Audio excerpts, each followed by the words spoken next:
Hello there. This is a quick tutorial on my process for adding, in this case, an upvote for an Imgur upvote GIF to a movie clip or whatever source you choose. But I've already done this GIF, so it's familiar to me. So I'm not starting from a place of having to look through it and kind of make decisions. But I just wanted to go through the process of what I do to make it a little bit.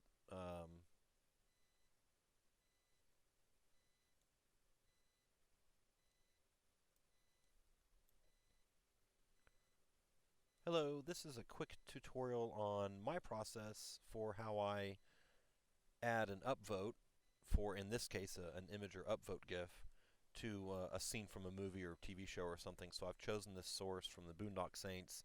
I've already actually created this GIF, and I'll show it to you now. So this is basically what it looks like when the upvote is attached to the knife. I've added some text to it as well. But I wanted to kind of start from scratch just to show my process. And it's going to involve using null objects and element 3D for the actual upvote. You could do this with just an extruded 3D object shape layer in After Effects. I use element 3D just because it's a little bit easier on the system to do, and it looks better. So here's basically how I start out.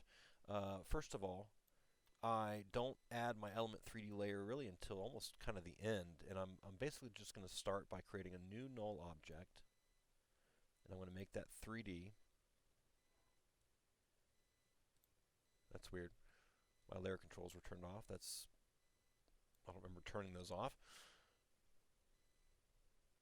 And then a couple things I do. So I'm going to use the null object to track the position and rotation of the knife, of the thing I want to replace. In this case, it's the knife. And a couple of tricks that I've learned is looking through the scene, I can see that he's holding the knife towards the bottom, which means that the rotation is sort of based around the top of the hilt here, right? And so I try and mimic that with the null object itself. And so I'll show you an example. So what I do is I start out and I find a frame where the whole object that I want to replace is in the frame if possible, and clear.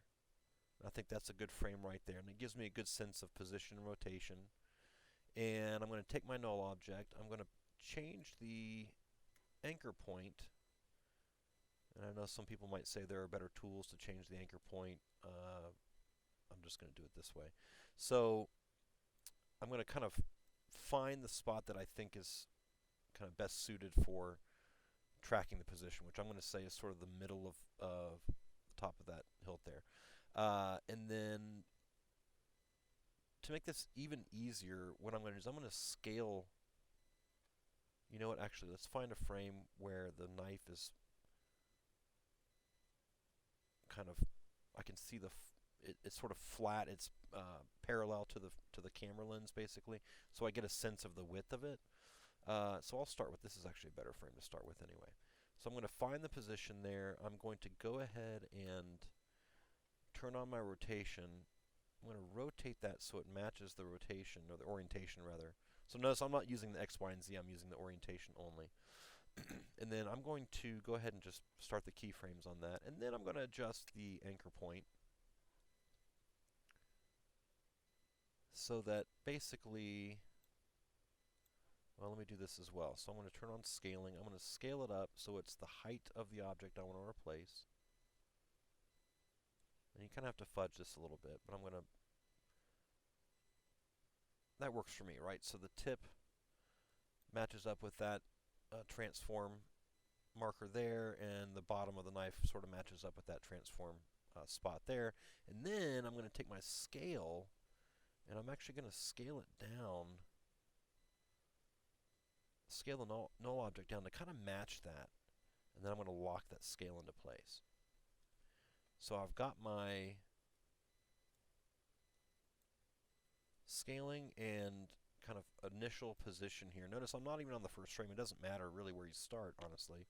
But I just find that this is helpful. So I'm now going to turn on my position. So I've got keyframes in the position and orientation, so at least I have that.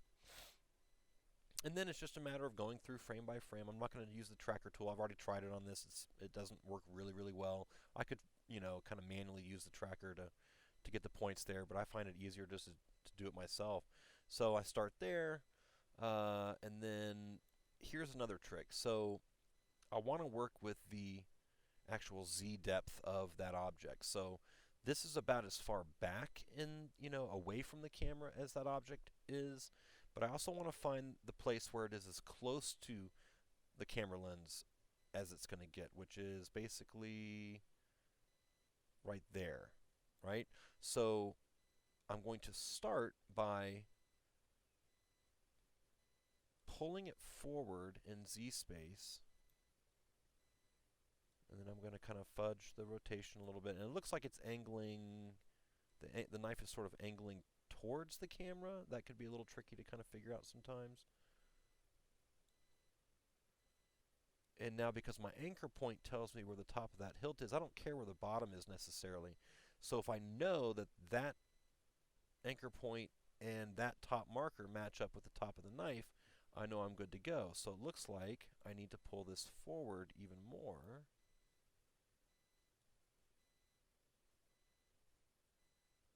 To kind of match that up even. Let's just go even a little bit tiny bit more.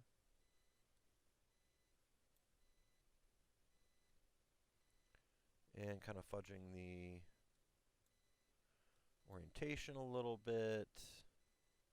Let's pull it forward even more. There we go. That's a little bit better.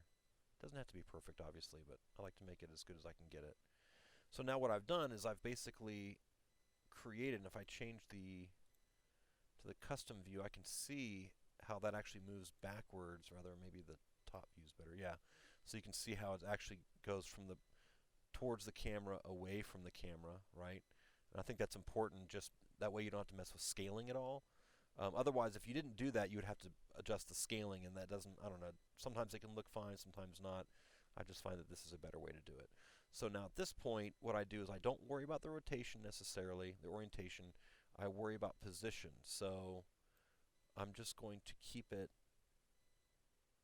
in the frame. I'm really only worrying about where that anchor point matches up with the top of that hilt.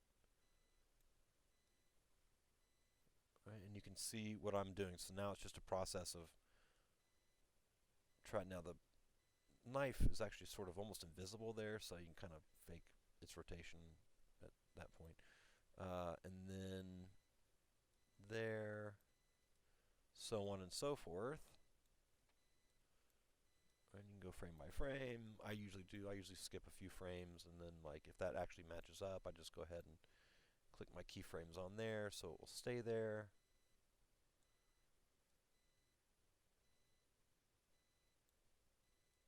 Alright, get the idea. So now,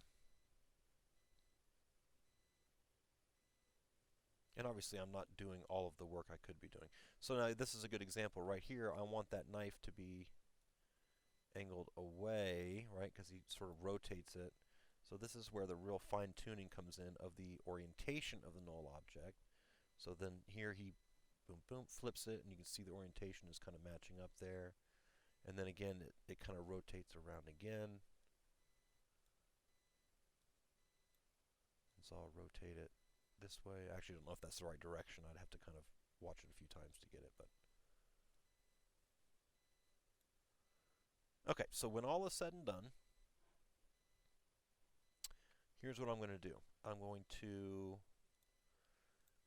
add my element 3D layer, and the way I do that is I've got a path, a layer, basically a shape layer with a path on it. I'm just going to copy and paste that into my comp here. I'm going to turn the video off on that because I don't need to see it. I'm just using it as a reference for element 3D. I'm now going to add my solid layer for element.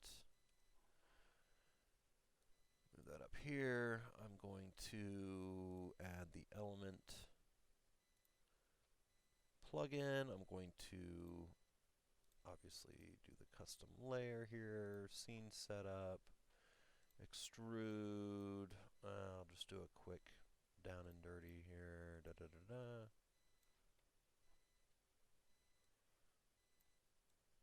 Adjust the extrusion. change my color.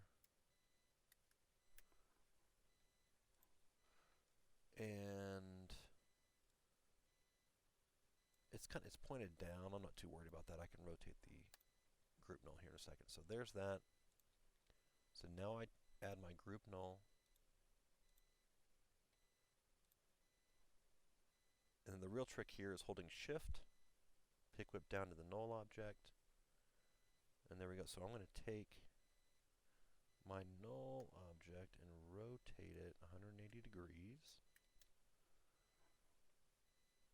And the real trick is here, when you adjust the null object sort of on top of the image or the null object that it's attaching to, do not grab the handles. Just grab the transform box and move it where you want it.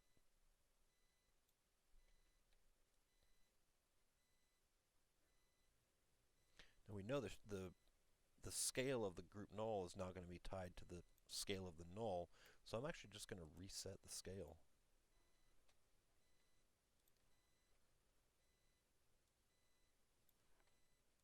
And then go into my element 3D, adjust the size, readjust the null.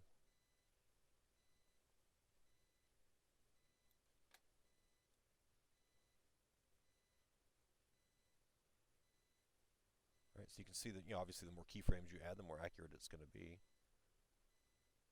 Right, so that's my process, is I create the null, I animate the null first, and then just shift pick whip that to the null object. So what you end up with is this.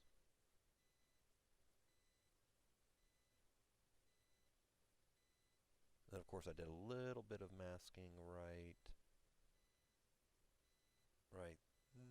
there to put his thumb on top of it. And that's my process.